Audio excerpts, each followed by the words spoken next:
Your daily anger! Bang! Anger! Bang!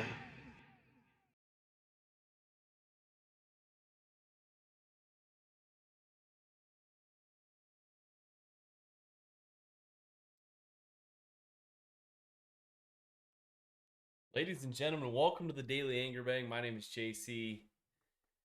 And this is your late night Rated R golf content. This is day one recap of the Masters. I mean, congratulations. We've got just a stellar, top of the leaderboard mix of just guys who we probably never wanted to see at the top of the leaderboard. I don't know anyone who picked these guys to get it done this week.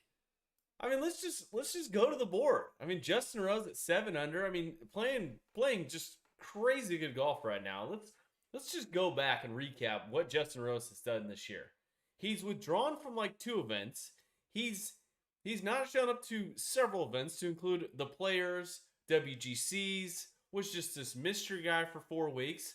And then all of a sudden, he goes to Augusta and throws up a 65 at one of the hardest Augusta Nationals that we've ever seen. I mean, this morning I tune in and I look at the greens and it's like, kind of looks like my backyard. A little brown, a little tan, hints of green, hard and fast. I mean, whoo, speedy, exciting golf, to be quite honest. I mean, the transformation from November to April is just incredible. I don't know who does their lawn, but I need to hire that guy. It is just absolutely amazing the quality product that they put out at Augusta National. And that's what we wanted, right? We didn't want a dartboard out there this week.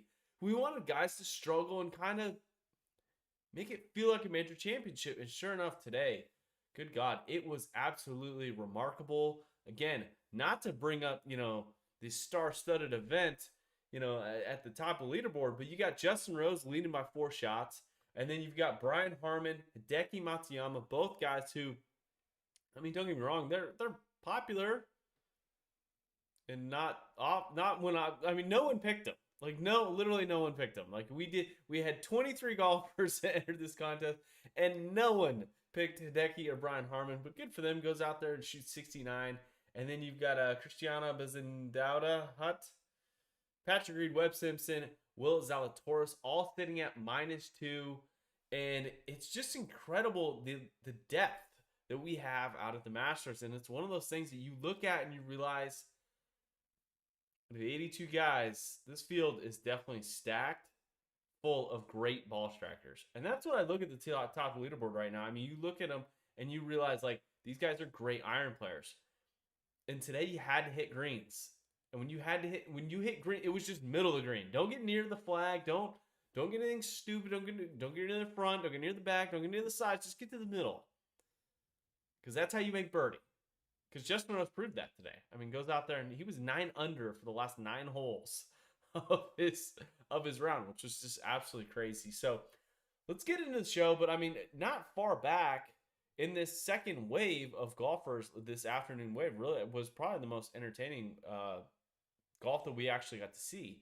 Jordan Spieth was in there in the mix. Cameron Smith, Mackenzie Hughes, Kevin Kisner, Jason Kokrak, Siwoo Kim all sitting at -1. Tyrrell Hatton is sitting there. And it's one of those things you think back and realize the viewing experience at this place is just incredible. I mean, you and I probably can't afford a seat at Augusta, but we can afford to tune on our phone and watch the entire coverage all day. And I love that. I love being able to check in and see different shots and different things that happen. You check Twitter, you check the Instagram, and you realize you can kind of miss some information. But at the same time, you get to go back and look and see what happened. And sure enough, I got to watch a clip earlier today, and it was pretty entertaining. Abraham Answer was at one point in time was kind of in the mix. I mean, he goes out there and shoots. I think he shot 73 today. I mean, it wasn't horrible. But then later, sure enough, he's assessed a 2-stroke penalty. I don't know if you guys saw it, but on hole 15, his second shot went into the bunker. His third shot left it in the bunker, and then his fourth shot coming out, ended up on the green. I think it got up and down for a par or a bogey, but I can't find him here on the leaderboard, but I'm gonna show you the shot.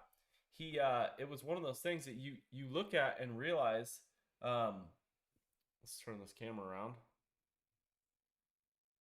You look at it and realize like he was assessed a 2-stroke penalty for unintentionally grazing the sand in his backswing on hole 15.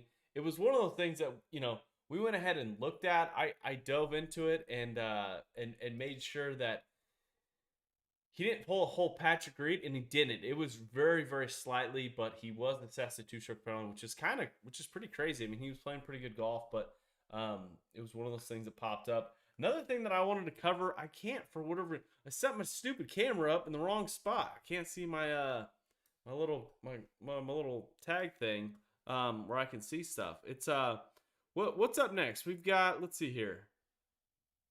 Let's go and touch on this. This is my next favorite topic. I mean, a guy who's fighting through the pain. And this is what you get to see. He's doing like the awkward Brooksy reading the putt. Like, it's just crazy.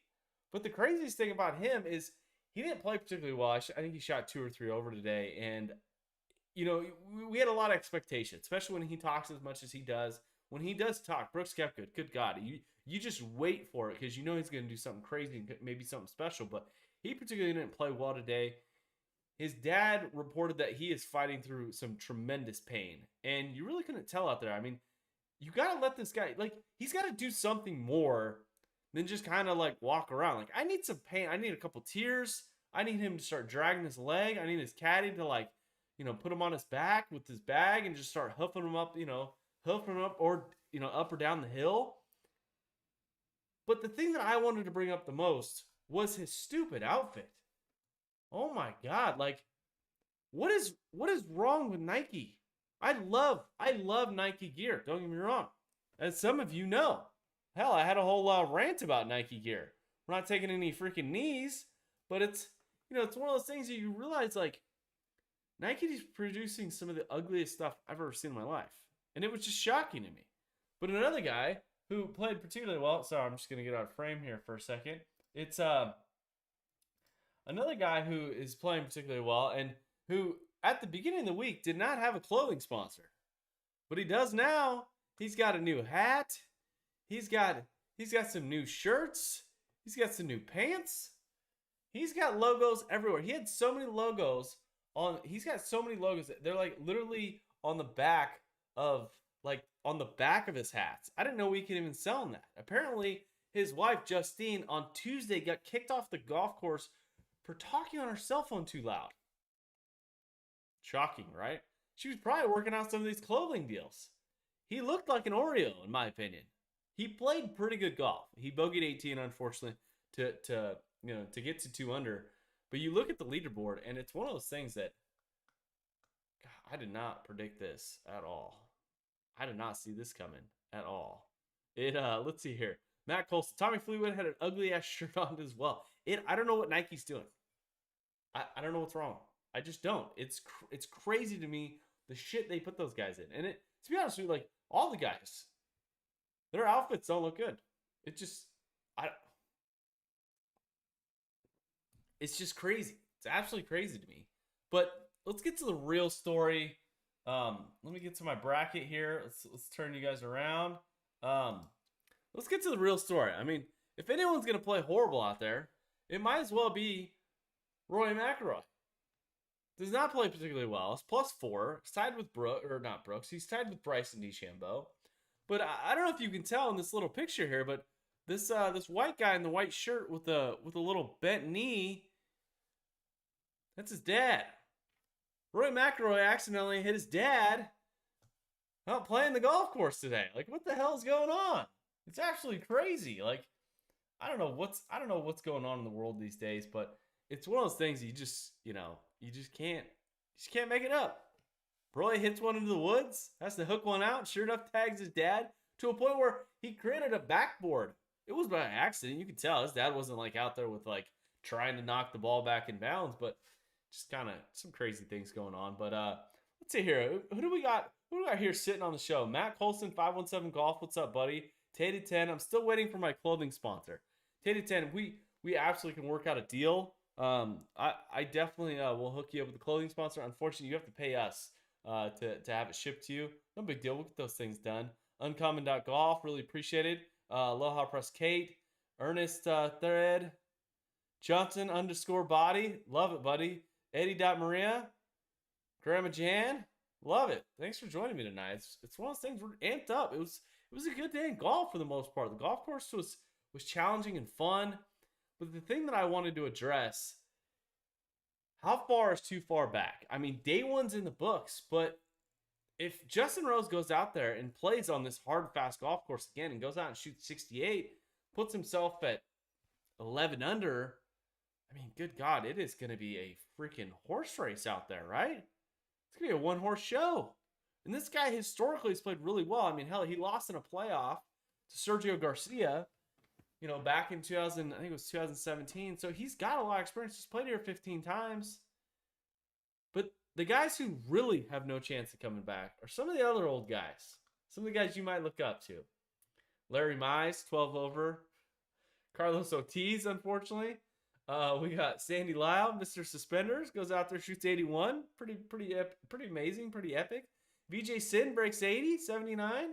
You got Freddie Couple shooting 79. Lee Westwood, unfortunately, did not play particularly well. He was legitimately landlocked in the trees. It was crazy. And then you got Mike Weir shooting a 78.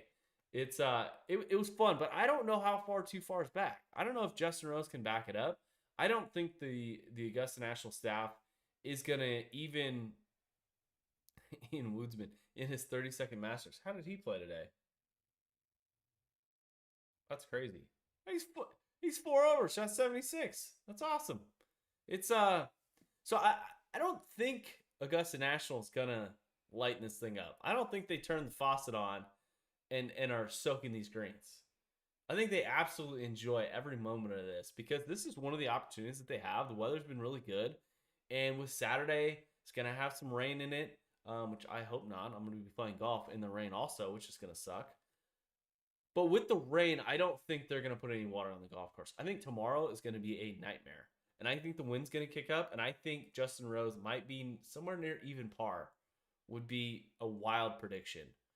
He's playing great golf, but I don't think I think he had a pretty amazing day, to be quite honest with you. So I don't think, I think the guys 2, 3, 4 over, I think they still have a shot. But a guy who definitely won't have a shot is Bryson DeChambeau. Good. Oh my gosh. He is just absolutely having a little challenge out there. He was quoted earlier in the week that he hadn't read greens in years. Like ever since he was an amateur. It's because they give him green reading books. Well, Augusta National, you don't get one of those.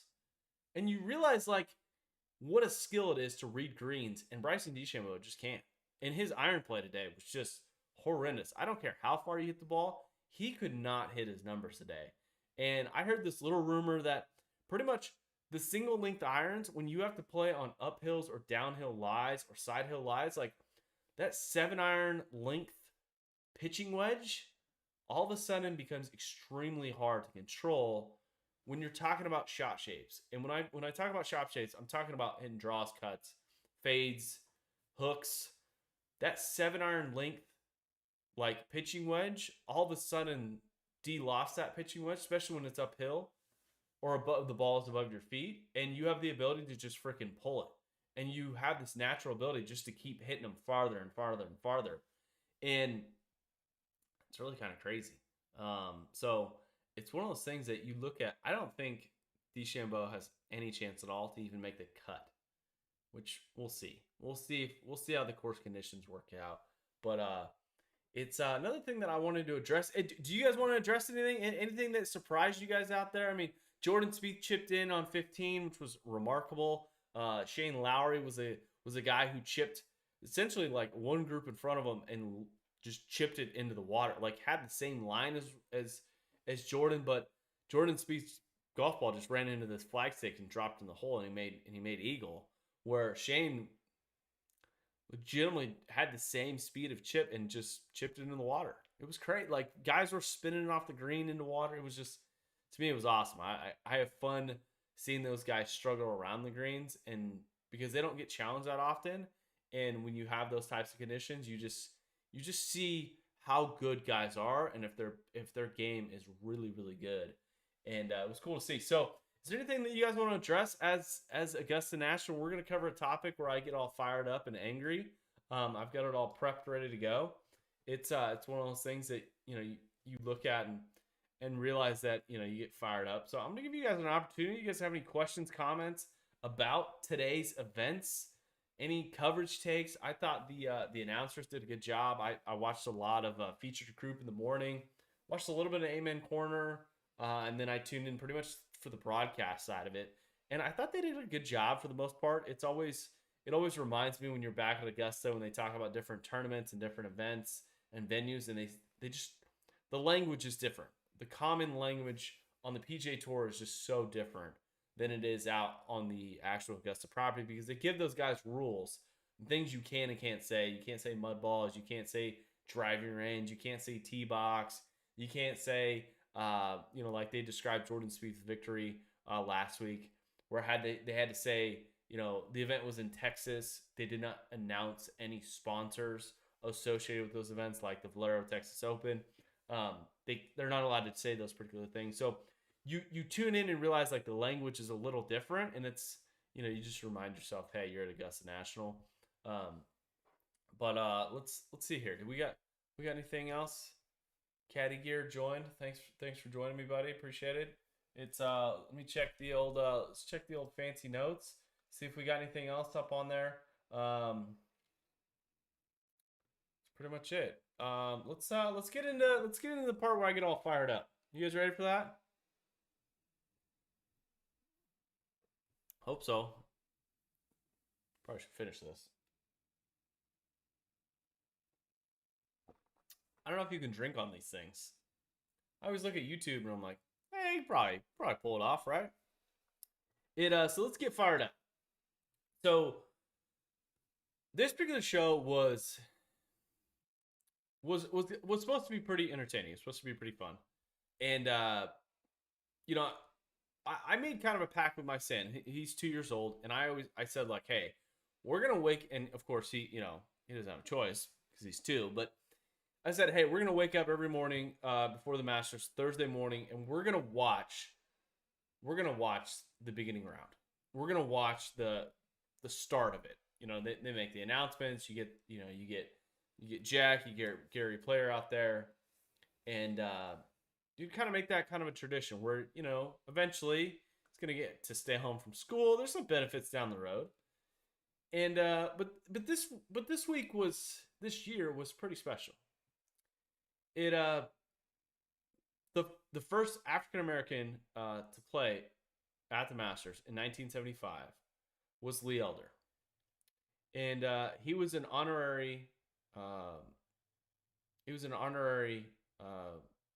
can't even remember. He was pretty much set up there to hit a golf shot, right? He was the honorary tee guy with Jack and Gary, and the thing that kind of made me sad was it took this long. And I come from a particular part of the country where we're very progressive. Like, if you're conservative in California, you're probably pretty liberal here in the South. And I don't give a shit about your politics or anything. I just believe in like treating people like equally, like no matter what you look like, no matter how you talk, no matter what color your skin is, no matter if you're an idiot or not. Like, just treat people fairly, treat people with respect. And it was really cool to see this morning. Lee Elder was there, pretty much making a stand, being a representation, and kind of showing some of the things that he had to overcome and get to where he is today is really, really remarkable. And it's really sad to think it took until 2021 to get him on that tee box.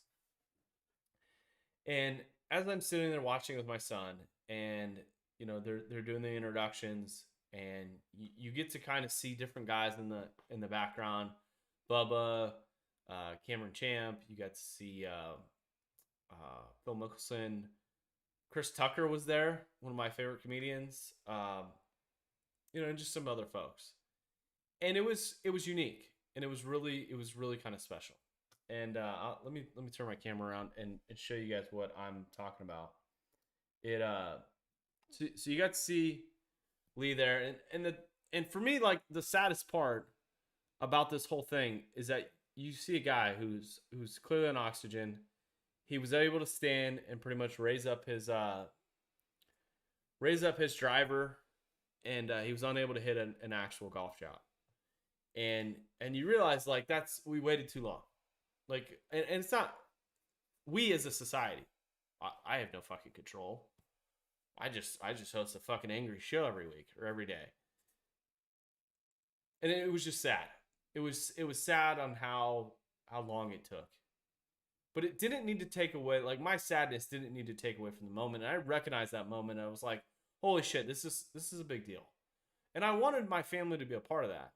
And I think there's a lot of things, even if you agree or disagree with them, like, there's things in our history that you want to be a part of, either good or bad. And you want to have that memory, and you want to be able to share that story maybe down the line. And it was really cool. It was really special. And then someone did something incredibly dirty, incredibly inappropriate. And when I wasn't even aware of it when it actually occurred. But when I look back at the actual incident, the actual first tee, honorary team members, like, this is a big deal. You got Gary Player there, you got Jack Nicklaus, and you got Lee Elder. Huge crowd of people. And sure enough, Gary Player's jackass piece of shit fuckfed of a fucking son, okay, who's a fucking criminal, is taking advantage of the moment. And he's doing it with his fucking pocketbook, and it drives me crazy. Gary Player, one, in my opinion, is a dirtbag. His son's a fucking tweaker dirtbag who I absolutely hate. And really pissed me off to a point where, like, there's moments in time where you can take advantage of it. This was not one of them. And I'm going to show you what I saw. And I'm going to show you what I was made aware of. And you probably didn't see it either. Gary Player's son 2 years ago went to jail because he wrote fucking bad checks to people and promised them shit that he didn't actually deliver on. He promised signatures, tickets to the Masters. He pretty much he just pretty much committed check fraud. He committed he created a bunch of civil lawsuits. He's just a fucking dirtbag. You look at him and you're like, this guy's a tweak. He's probably smoked too much meth in his life. He's living off his dad's coattails, which he's a dirtbag too, in my opinion. Freaking making it all about him. He's flexing his stupid hat, his PXG hat. He's freaking doing some scissor kick on the tee box. And it's like, act right. But then you turn around and you look at your stupid son. I don't even know what the hell his name is. I don't even really give a shit. It just absolutely fires me up. And you look at this, and I'm going to turn the camera on, and everyone watching it on YouTube is probably going to be fired up. You look at Lee Elder, and then you look in the background, and you see a guy holding a box. That box, I'm not going to say out loud because they don't deserve to even freaking be represented. This idiot, okay, grabs a box of golf balls a company that he's associated with, and is presenting it right behind this historical moment. And it fired me the fuck up. It just pissed me off that people like this are so ignorant and so stupid that they took away from this man's fucking accomplishment. If you're a caddy, you're wearing that fucking white bib with the Augusta logo on it. At one point in time, the chairman of Augusta National said the players will be white and the caddies will be black. And you're fucking pulling this shit. A guy who literally is fucking making history for our country, good or bad or indifferent or whatever it is. I don't give a shit about their cause. I don't care about. He did something that no one else did. And he did it in a time that was very unfair. And I don't care where you come from. I don't care what color skin you are. I don't give a shit if you believe in this shit or not. You give that guy respect. He worked his ass off to fucking get to the Masters. And in the time we're in, Lee Elder hasn't done anything wrong to anyone. He did something that was incredible. And I don't care what your I don't give a shit if you're white, green, black, blue, or fucking purple. you fucking give this guy respect. And what he did, and I'm gonna flip the camera around again because I'm so fired up. What Gary Player's son did was fucking absolutely ridiculous. And that's the last time I'm gonna show it. I'm so angry about it. Because what we saw today was incredible. You got to see someone who accomplished something that legitimately wasn't fair. He was dealt a bad hand. He was dealt a shitty fucking hand. And it wasn't even, it was, he didn't get dealt it. The fucking society gave him that hand. And there's many types of people who are fucking victims, and they feel bad about themselves. I'm not feeling bad for anyone. He worked his ass off and he did things that fucking a particular venue, okay, legitimately secluded people from. To a point where they didn't have women members until like a handful of years ago. So that particular moment, I forever will delete Gary Player and anyone he's associated with off my list. Because you pull that kind of shit in that kind of special moment, it's selfish, it's racist, and it just shows your true character. And if Gary Player is willing to put up with that shit, get him out of there. Take his fucking green jackets. I don't care. You just don't do that shit. And maybe I'm going high into the right, but you did it on one of the biggest stages, and you did it when it wasn't your turn. You're a dirtbag. And you're taking away a guy who legitimately, like, did something that no one else did. And the cards, the fucking, everything was stacked against them. And it just saddened me when I discovered this.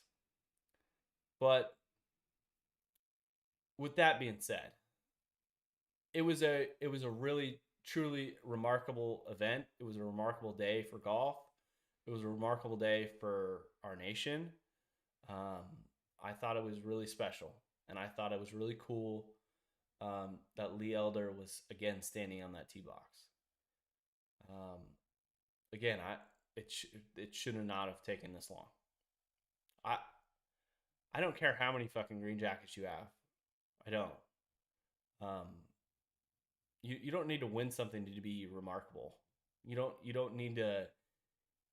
You don't need to fucking have a college degree. You don't need any special fucking skills. You don't need to be the best at anything to make a difference in the world. And Lee Elder showed that tonight or today, and it showed it to my son and myself, and I thought that was pretty special. And I got all fired up. I'm sorry. It's the way it goes sometimes. But I left it on YouTube. Anyways, really appreciate it, guys. Listen, tomorrow night we're gonna be coming to you guys live again on the Daily Anger Bang. It's one of those things where we really appreciate everyone tuning in and let me get fired up and recapping the Masters, which we all love to watch and kind of give our own takes on. So really appreciate it, guys. And as always, hit bombs, attack pins, and Aloha Press. Cheers.